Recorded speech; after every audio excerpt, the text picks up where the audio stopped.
Air assault. This modern tactic leverages aircraft like helicopters to insert infantry behind enemy lines and attack them from behind, or just to directly engage the enemy forces. Air assault and air mobility are related concepts. However, air assault is distinctly a combat insertion rather than transportation to an area in the vicinity of combat. Air interdiction. Also known as deep air support, air interdiction involves bombing strategic targets that doesn't have to pose immediate threats but can significantly change or affect the course of the war. A distinction is often made between tactical and strategic air interdiction, depending on the objectives of the operation. Typical objectives in tactical interdiction are, for example, the direct destruction of forces or supplies en route to the active battle area, while strategic objectives focus on enemy fighting capabilities. Ambush. Ambushes are basically just surprise attacks. They are done by hidden units that wait for the right moment to strike enemy positions. Blitzkrieg. Blitzkrieg is a military tactic that aims to shock and disorganize the enemy by using surprise, speed, and superior firepower. It was famously used by Nazi Germany during World War II, but its origins date back to the 19th century.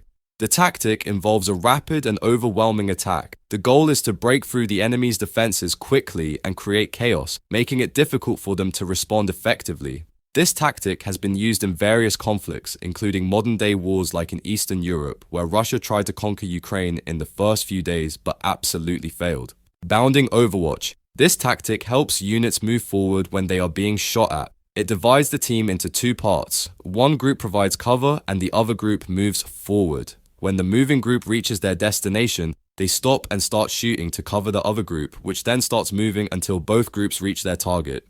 Center peel, a retreat technique used by small groups of infantry to escape from a larger enemy force. It's similar to the bounding Overwatch technique, with the only difference that you try to get away from the enemy.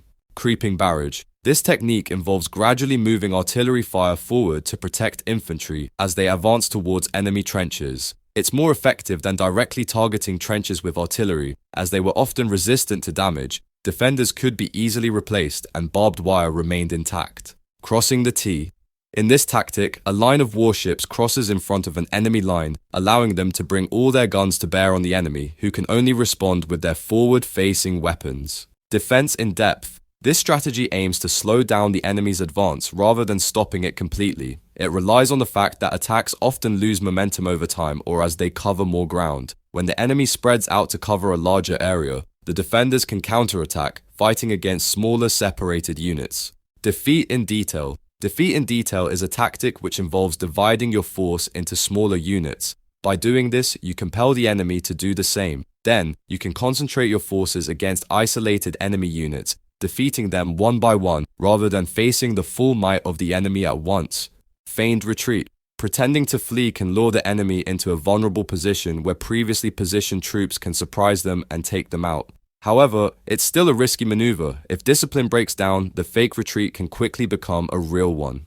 Flying Wedge. Troops using this tactic advance in a triangular shape, allowing for a focused attack that can break through enemy lines. Today, this tactic still finds use in situations requiring high situational awareness, such as riot control.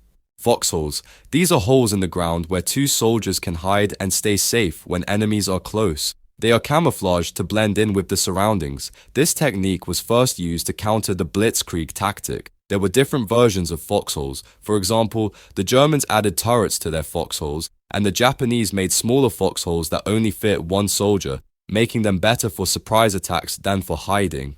Hull down position. A position specifically designed for tanks so that only their turret is exposed. By minimizing its profile, it reduces the risk of being hit. However, this tactic can limit a tank's ability to transition from defense to offense. Inverted wedge. In this tactic, the center of a formation retreats under pressure while the wings push forward, aiming to encircle the enemy. It's a maneuver that demands strong coordination and trust among the participating units, since both wings must be equally fast to encircle the enemy, otherwise they might be able to escape.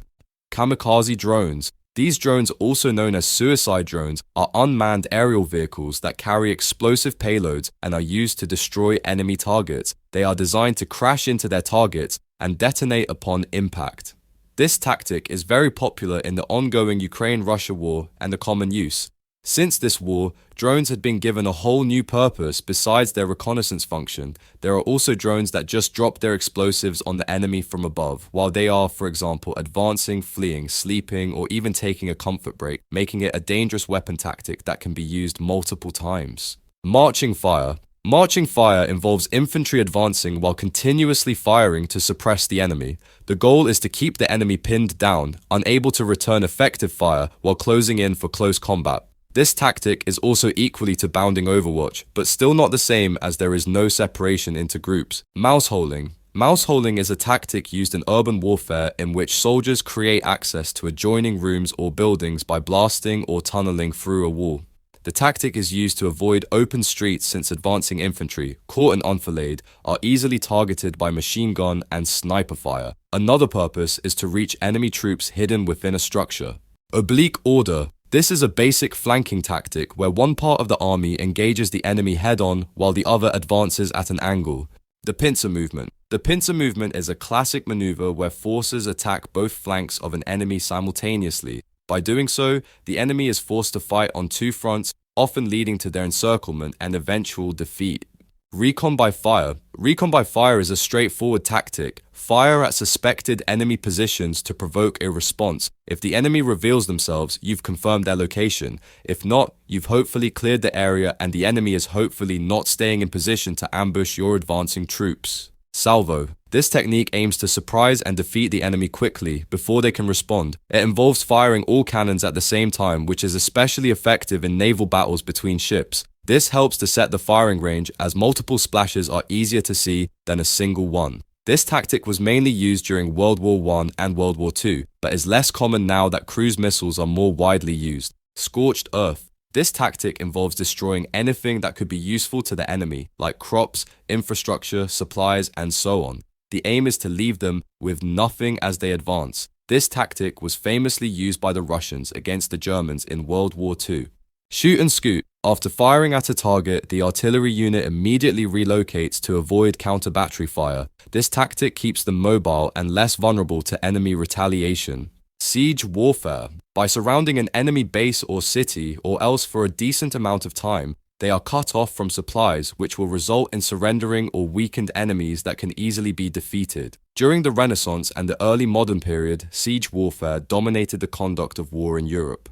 Single envelopment. Single envelopment involves using a decoy force to engage the enemy front, while another unit moves around to strike from the rear. It also equals a surprise attack or ambush from the back, which involves disrupting enemy communications and reinforcements.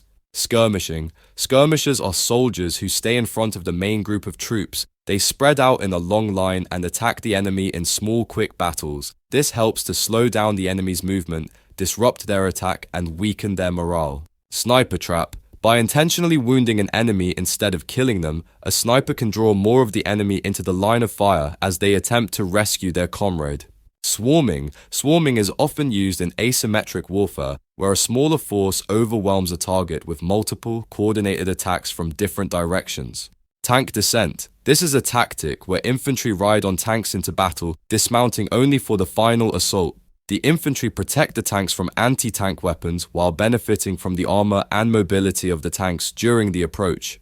Trench raiding. During World War I, soldiers made surprise attacks on enemy trenches at night. They would sneak up on the guards, kill them quietly, and throw grenades into the sleeping areas. This was also used to capture or destroy important equipment, gather information, and more. The soldiers who did this had to be careful not to get shot by their own side when they returned, so they used a password system to identify themselves. Let us know what you think about each war tactic, which ones are more useful nowadays and which not. Also, don't forget to show some love by hitting the like and subscribe button. Until next time.